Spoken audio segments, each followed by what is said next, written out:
Hello, everyone. This is Sarayuth Pinthong from the Nightly News Podcast. You're listening to Can I Be a College Student? Yes, you can.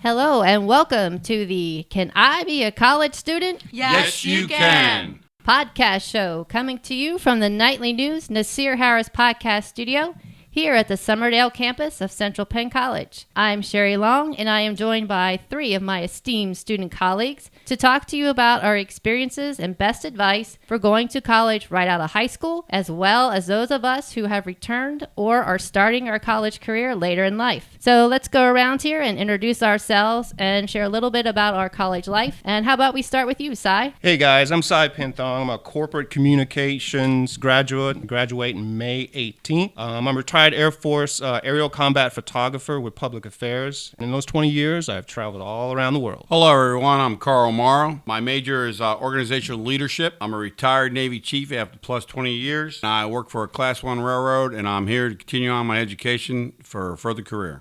Hi everyone, this is Yuli and I major in corporate communication. I've been going through a lot of things, the transition between Indonesia and United States and being involved in school. Thanks, guys. Again, I'm Sherri Long, and I am also a corporate communications student. I've been a freelance graphic designer for about 20 years, and I will be done with my bachelor's degree here in December. Next, I'd like each of us to kind of talk about why we are here going for a bachelor's degree. Me personally, I started looking for a full-time job, and now that my children were older, and I found that the good jobs all require bachelor's degrees. Even though I have 20 plus years of experience, I still need that degree. There's so many applications that are done online that you can't even get past the gatekeeper without having that box checked. Sai, you're kind of have the similar experience as mine.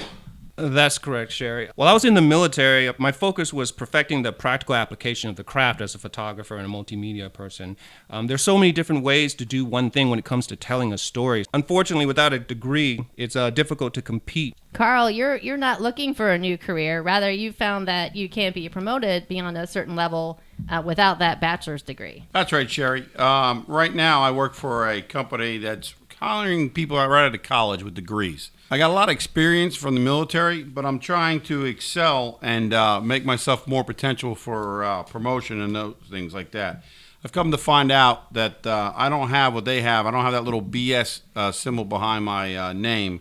So I got to get a little more education. So I'm doing this to get myself promoted, make myself look a little bit better for promotion in that, to compete against these young kids trying to get up inside the company and go a little higher. Okay, thanks. And Yuli, you are our traditional student in that you came to college right out of high school, but not all high school students go to college. So what are some of the reasons that you decided to go on to college? Well, so some of the reasons that I go on to college is to get a degree and then get a better job and help my parents.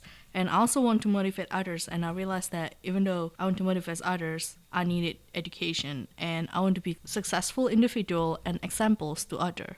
How about you, Miss Sherri? For me, I wanted to go, again, as I shared earlier, that I wanted to get a job full-time, a little bit more than entry level. And part of the reason I was kind of hesitant about going to college was the challenges. And one of those, of course, is the financial part of it. And for me, that's one of the reasons that I actually decided to go to college was I was talking with someone just about how I would like to go for my degree, but I just couldn't afford it. And they said, well, have you checked into financial aid? And for me, I didn't realize that I could get financial aid. I thought that was just high school students coming out could get financial aid. And that's one of the motivations for me. Yeah, so before I came here, I got an interview from Central Penn College. They asked me what are one of my worries, and I said financial aid because it's really expensive to go to college. And even Curtis that did travel a lot to get some students to come to Central Penn College, and they said that they also worry about financial aid and how to pay for colleges. And of course, financial aid is a big concern, but it's not the only concern. Fitting the college courses into our schedules is also a big challenge. And Carl, you work full time and you've been going to college full time. How did you work through all that time challenge? Well, Sherri, it's kind of been a very challenging thing for me. But I've learned that scheduling is the whole key behind it. Many things in your life, you gotta write that schedule out. Can't wait to the last minute to make the assignment, to put it in, because there's always something else coming down the pike. Using your time wisely is about the best advice I can give anybody. I make out a calendar in the beginning of the week. I look at what's due next, what's the most potent thing I got to get done. Then I divvy up my time, and whenever I get a chance, if I'm at work and I got a little break at lunchtime, I'll take one of my books out and I'll start reading, chugging away until I get them all done. And with any luck, Saturday I'm usually done, and I actually have Sunday as a day of rest. But most times I'm usually pushing the button to 2300 on Sunday night, trying to get it done and get everything on time. Yeah. Wow. And Sai, you have a wife and two young daughters. How do you manage the time of all the requirements of going to college? Well, it's definitely not the military. I can tell you that. Everything revolves around the kids. Daycare, school, bills, studying time, which I'm still working on. It's difficult, but the staff of Central Penn helps me out greatly. They truly care about my success and everyone else's success as a student. I'm having a tough time right now academically, but from the help with the professors online and on campus, I'm going to complete the term. My GPA is not as high as I wanted to be as compared to other terms, but I'll pass the class. Well, that's good. It's always good, isn't it? Yeah. And how about you, Yuli? How do you manage the time? Like, do you have a certain thing that really helps you to manage it? I usually have an agenda, and then every time I have homework or assignment, and then even when I have to go to work, I will list it in my agenda, everything, so that I don't forget, including my club activities, homework. And part of the challenges, like we discussed earlier with finances, Sai and Carl, you both have the GI Bill, correct? And one of you like to talk about how that's helped you attend college and what requirements you have to do in order to get that money. I'm presently paying for my two daughters going through college. So actually, if it wasn't for the GI Bill, I wouldn't be here right now going myself. It's paying my way so I can get further educated. You have to keep your grades up, so it does have requirements. If you fail out of a class or if you withdraw from a class, you have to pay the VA back. It's not a free thing. You have to pay all the money back. So it's a little different than some of the other financial situations. I do know some of the other financials have also other things attached to it that they have to meet, requirements. You got to keep so many grades and your grade up so high. Yeah, I would have to agree with that. Also with the GI Bill, we get allocated some sort of stipending for, what is it called, the BAS? Yeah, BAS. Taking that into consideration, the money will come to an end. With some of the issues that I had is finding the appropriate classes to take. Once you get to the 400 level and so many semester hours, there are certain things that you have to take in consideration and go back to the professors and talk to them. It's like, which is the best avenue outside of the core classes to take? So those are one of the things that you have to do, take in consideration. Yeah, that's true. And, we'll be talking later on in the show about how important it is to talk with your professors and the staff here at Central Penn. So we've talked about the financial challenges and the time challenges for taking classes. The next big time concern is about internship requirements to earn your bachelor's degree. There's also the Capstone option. So coming up next, we'll share our thoughts on internship and the Capstone options. This is Sherri Long, and we will be right back to continue our Can I Be a College Student? Yes, You Can podcast show.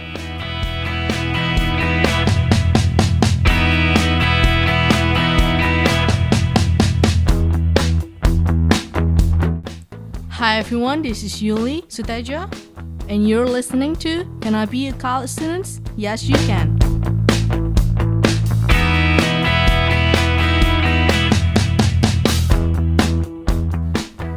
Welcome back to the Can I Be a College Student? Yes, You Can podcast show. We're here at the Nightly News Nasir Harris podcast studio. I'm Sherri Long, and we're going to continue our conversation about college experiences with Yuliani Sutedjo, Sarayuth Pinthong, and Carl Morrow. In this section, we're going to focus in on the internship or capstone requirements for getting our bachelor's degree.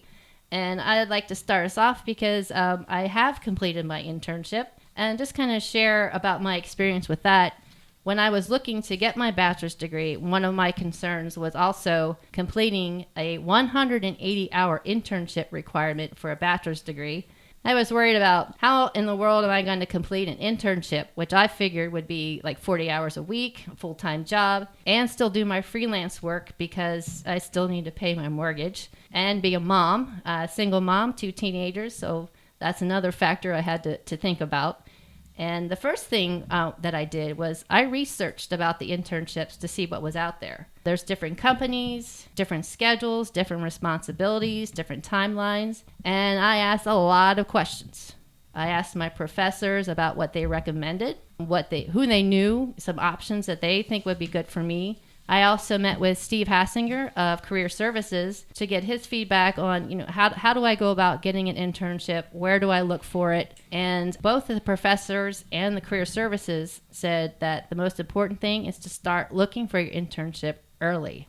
You go to the networking events that they have. Research the companies that you are interested in being an intern at. A lot of internships, they start 6 months ahead of time looking for someone, or 3 months ahead of time. And also to keep in mind is if you're a month out or a semester out from graduating, you don't want to be along with 100,000 other interns who are all looking for this at the same time and just have whatever's left over. If you start early, you can find something that really speaks to you and will help you in your career. I was planning on doing my internship after December 2017, which is when all my courses would be done. And I started to look for my internship in this past February. So I started pretty early. And one of the things, the job fair I went to was called CPEC, which is Central Pennsylvania Employment Consortium. And that's basically, there's several colleges in the area that come to this event. And there's a lot of businesses that come to this event. And they have their HR people there on the spot to look over your resume, give you feedback on your resume, tell you about internship opportunities. And I worked with Steve Hassinger to get my resume all tweaked.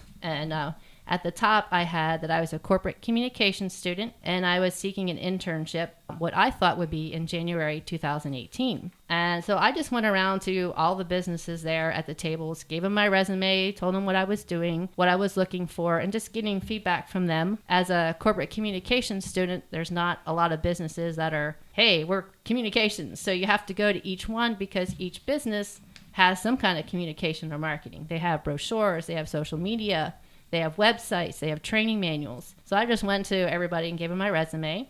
And one of the places that I talked to was called the RG Group. They're located in York, and they're kind of an industrial business. And the HR person that was at the booth said they were basically there for electronic, automated, industrial kind of thing. So I thought, okay. But I did give her my resume, and she looked over it. And she said, you know what? Our digital e-commerce person actually has mentioned I might be looking for an intern in marketing and communications. So she shared my resume with Ben Reeder, who's the digital e-commerce manager at RG Group. And 2 weeks later, I was hired or selected to be their content writer intern. And what was great with that is it was 20 hours per week, but because it's writing, I was able to do a lot of it online. So I was able to have a flexible schedule that way. I would type in a blog or some content, email it to Ben, and he would upload it. I also, I would go there maybe once or twice a week. And what was great was Ben took the time to sit down with me and kind of basically have a mini class about SEO, Google Analytics, how and why to use keywords. And my strength is taking that information and writing a story, basically using that. And so that's one of the benefits of having an internship with someone who is in that field, because electronic digital analytics is changing every day. And this was a great way to be taught by someone, an expert in that area. And I even got to work with and write about Sawyer, which was a collaborative robot, which was pretty cool. If you can't do an internship, you have a full-time job, you're not interested in looking for something else, you can do something that's called a capstone. And Carl, you just completed your capstone, correct? Well, I completed it in 2 weeks, but I'm on that final stage. Capstone's for the people who really can't. I have a full-time job and I can't spend the time to go do the internship. And plus, it's also good if you're still going to be employed in the same field, so you're not like trying to get to the experience side, but you're trying to learn the research side. So basically, that's what the capstone is. It's a research paper project that you write, and it replaces the internship. Things you have to do, you write all types of, there's a structured form you start with. When I first opened up the folder and looked at it, I kind of got a little shocked. Didn't know if I was going to make it to the end. A little overwhelming. Very overwhelming. But I talked to, I got a advisor, talked to him and a mentor, and they told me, don't worry about it. We'll walk you step to step through it. Each week is another challenge, and that comes back to I was talking earlier. You have to schedule. You have to make your marks on time so you can make your assignments. And it all builds up. The capstone takes you to the end. But basically, it's like a research project. You're going to ask a question. There's going to be a problem you're trying to solve. And you're going to ask a question. And that question, you have to solve it with your research. You have to prove it or disprove it. But with your research and your writing, you have to show that this is why.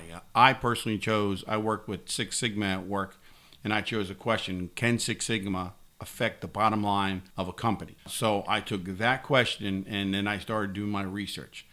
As I research, you write about different sections and how it works together, the pros, the cons, how it affects the bottom line, how it affects multicultural, how it affects everything. You do all that, and then at the end you write your paper, and then you submit it. So I actually found it kind of rewarding. I learned some more stuff about Six Sigma that I didn't know, and I do at work, and it was a rewarding situation. So it was beneficial in a way, like an internship is beneficial, but your project was beneficial for your job. Yeah, I say it's beneficial to me. So and it's one of the things you need to talk to your advisor. And I know Sai's going to talk about which way to choose, and that's one of the things you need to look at. What's going to benefit you? Sai, you were going to talk earlier about that. Yeah, the internship capstone perspective is new to me, but the information is not. I mean, I understand that the importance of an internship gives you the opportunity to exercise, play, and learn within an organization. Me, as a person that's done this for 20 years, we've created a family, just like you, Carl, just like you, Sherri. We have a life, and so to accommodate time again for paid or unpaid internship, like my thing is like, how is that going to benefit? Because now it's taking away from my daily life activities that once I have to manage. It's nothing new. We've all done it. Past college students have done it. So I went to talk to Steve Hassinger, which is the career service director, and I asked him, it's like, one, the importance of internship. Okay, we all know the importance of internship, experience, and it also gets you your name out there. I've heard going to a lot of meetings or in conferences that when you work for an individual, there is most likely that you'll have an opportunity to be on the inside because you have work. They know your work ethics. And another thing is networking, which is great. Getting your name out there, it supports. I mean, you're validating yourself, you're showing yourself repeatedly. But the one thing that was unanswered is like this. I felt like an internship / capstone was something that was, oh my goodness, I mean, with school projects and everything, now I'm going to have to take time away from my family. I have to pay the piper, if you would. I have bills to pay. So Steve told me that there's another avenue that we could have taken as older adults with jobs to where we can use our current job, if applicable, to do a capstone, conduct a capstone. Now, I asked him, that was great. I'm already doing what I know how to do. He goes, no, you can't do that. You have to take it to another level. So, if you're at a particular level of work, you would have to start a capstone or initiate a capstone from the next corporate level outside of your, area of expertise to, one, see if you can do it and test the water. Two, conduct something that is beneficial to your organization and see if it's beneficial to them. So it's basically you're applying the stuff that you learn in college, testing it out, writing a research paper, validating it, and confirming it to see the successes or failures of it all. So I'm like, okay, that right there benefits, that you can work. And for now I'm at work, I'm doing my thing. I'm able to practice what my professor is preaching and apply it to the workforce to see how successful it is. So with that, it's everything is beneficial. Capstone, I'm more aware. I have a better focus of what I want to do. Fortunately, I don't know if I still want to do capstone or internship. With all have the some time yet. Yeah, I still have some time, but I think I want to take advantage of the next networking internship fair from a perspective of being prepared and bring my stuff. Not that I wasn't prepared, but I went there as an observer to listen to what people. It's a little more real now. You get Right. closer to the time you graduate. And strangely enough, I've noticed that a lot of the students that go to these internships doesn't take advantage of the opportunity that's presented to them. It's like checks and balances, marking off, I talked to X amount of people. But there's a lot of information about that more of the students need to actively engage in the organization representatives that are there. Great.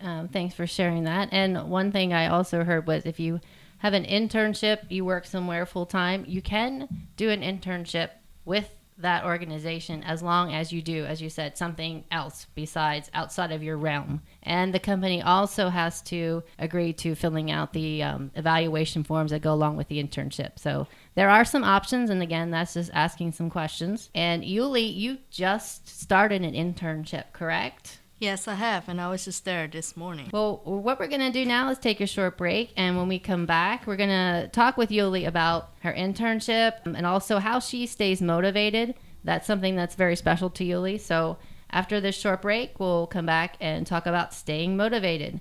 This is Sherri Long, and you've been listening to Can I Be a College Student? Yes, You Can podcast show. We'll be right back.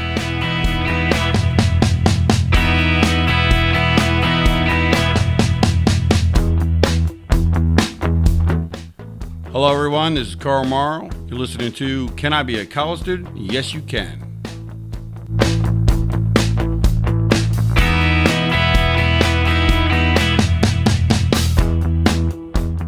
Welcome back to the Can I Be a College Student? Yes, You Can podcast show here at the Nightly News Nasir Harris Podcast Studio at the Summerdale campus of Central Penn College. I'm Sherri Long, and I'm joined by Yuliani Sutedjo, Sarayuth Pinthong, and Carl Morrow to continue our chat about the college experience. Up now, we're going to be talking about how to be successful and most importantly, stay motivated. Something that's very important to Yuli is staying motivated and helping others stay motivated and be successful. Yuli, can you share some of your advice to students and potential students? Well, I'm going to talk how do you be a professional student. First is come to class and be prepared. Have your pen and notebooks to write what the professor has to say. And then second, turn your homework on time. And no matter what you have to do, education is always first and school is always first. And maybe your family and then your work. And third, so if you happen to miss class, please contact your teacher to let them know. And four, always talk to your professor during their office hours. And because they're your father and mother during your education journey at whatever college that you have. They care on how you do in class, be frank with them, and then come